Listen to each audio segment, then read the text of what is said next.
Welcome to our lecture on the characteristics of a muscle twitch. Have you ever wondered how your body manages to perform incredibly complex movements, like playing a piano or running a marathon? It all starts with the smallest, most basic unit of muscle movement. Today, we are going to break down exactly what a muscle twitch is, how it works, and why understanding this tiny event is absolutely crucial for both medicine and sports science. Let us dive in. To begin, let us build an intuitive understanding of what a muscle twitch actually is. Imagine you are sitting in a completely dark room, and you quickly flick a light switch on and immediately back off. The light bulb flashes brightly for just a split second before fading back into darkness. In the human body, a muscle twitch is very much like that quick, isolated flash of light. When your brain sends a single, rapid electrical signal to a muscle, that muscle quickly tightens up and then relaxes almost immediately. By studying this tiny, isolated event, we can figure out how our bodies combine millions of these twitches to perform complex, sustained actions. Now that we have a conceptual picture, let us look at the formal physiological definition. In scientific terms, a muscle twitch is the brief mechanical contraction and subsequent relaxation of a motor unit in response to a single electrical stimulus, which we call an action potential. When a nerve impulse reaches the neuromuscular junction, it acts as a trigger. This trigger causes a sudden flood of calcium ions to be released inside the muscle cell. This internal flood of calcium is what physically causes the muscle proteins to slide past one another. As they slide, they create tension, or a pulling force, which is the actual contraction we can measure. Understanding the cellular mechanism naturally leads us to how a twitch unfolds over time. A muscle twitch is not instantaneous. It is typically divided into three distinct sequential phases. First is the latent period. This is a tiny delay right after the electrical signal arrives, where internal chemistry prepares for movement, but no force is produced yet.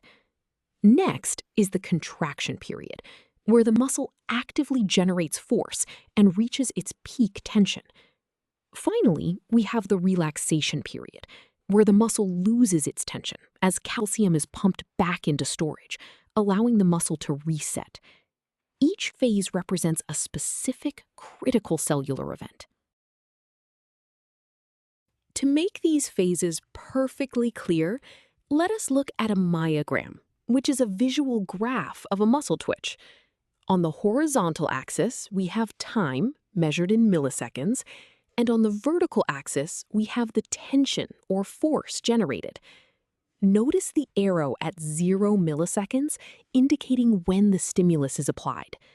The flat line immediately after is the latent period, lasting about 10 milliseconds here. Then the curve rises steeply during the contraction period until it hits the peak, labeled as maximum tension. After the peak, the curve slopes downward during the relaxation period as the muscle returns to its resting state. This visual perfectly maps to the cellular events we just discussed. Before we move on to the mathematics, you might wonder why doctors and scientists care so much about an event that lasts only a fraction of a second. The characteristics of a muscle twitch are incredibly important because they act as a window into the underlying health of the muscle tissue. Neurologists use electrical devices to trigger these twitches in patients to diagnose conditions like nerve damage or muscular dystrophy. Furthermore, analyzing the speed of a twitch allows us to categorize muscles into fast twitch fibers, used for explosive movements like sprinting, and slow twitch fibers, which keep our posture upright all day without fatigue. This knowledge is vital for treating movement disorders and optimizing athletic performance. Now that we understand the phases conceptually, let us look at how we can mathematically represent the timing of a muscle twitch. The formula for the total duration is very straightforward. It is simply the sum of the time taken by its three distinct phases. In this equation, capital T total represents the total duration of the muscle twitch, usually measured in milliseconds. The variable lowercase t latent is the latent period, the tiny delay before force is produced.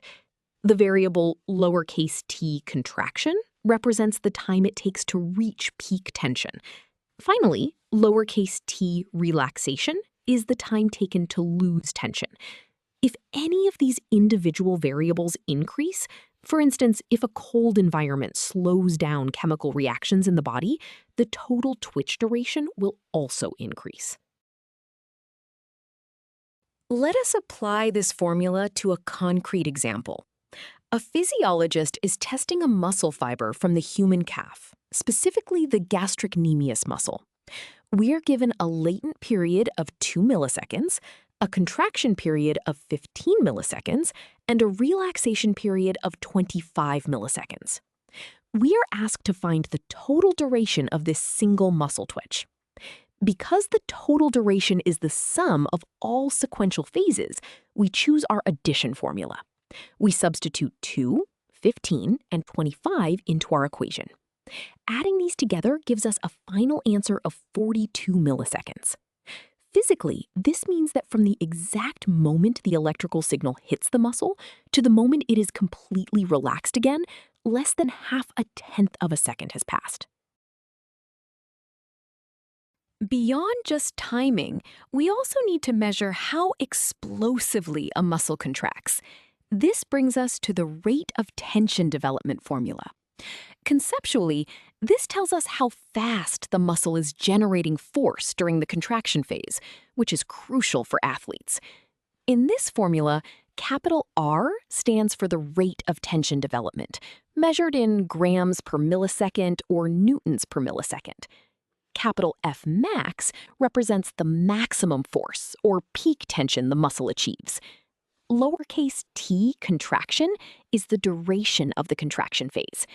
If a muscle can generate a massive amount of force in a very short amount of time, meaning F max increases or T contraction decreases, the rate R will be very high. This is exactly what happens in the fast twitch muscles of an Olympic sprinter. To see why this rate matters, let us compare two different muscles, starting with an eye muscle. We are given that the eye muscle reaches a peak tension of 10 grams in a contraction time of 4 milliseconds. We want to find out how fast this muscle generates force, so we use the rate of tension development formula. By dividing the maximum force by the contraction time, we can determine its explosive capability. We plug in 10 grams for force and 4 milliseconds for time. Dividing 10 by 4 gives us a final answer of 2.5 grams per millisecond. Physically, this means the eye muscle builds up its pulling force very rapidly, which makes sense since our eyes need to dart around instantly. Now, let us perform the exact same calculation for a postural back muscle to see how it compares. We are given that the back muscle reaches a much higher peak tension of 30 grams, but it takes a longer contraction time of 30 milliseconds to get there. Again, we use our rate formula to find its explosive capability. We substitute its peak tension of 30 grams and its contraction time of 30 milliseconds into the equation. 30 divided by 30 gives us a final answer of 1.0 grams per millisecond. Physically, even though the back muscle produces 3 times more total force than the eye muscle, it develops that force 2.5 times slower. This perfectly matches its real-world function of providing slow, steady, long-lasting support. We have covered a lot of ground today, so let us summarize our key takeaways. First, we learned that a muscle twitch is the fundamental, brief response of a muscle fiber to a single electrical signal. Second, we saw that every twitch consists of three distinct phases: a latent period for preparation, a contraction period for generating force, and a relaxation period for resetting. Finally, by mathematically analyzing the timing and force of these phases, we can understand whether a muscle is built for explosive speed or long-lasting endurance. Mastering this concept is your first step toward understanding how our nervous system coordinates millions of these tiny twitches to produce smooth, powerful human movements. Great job today!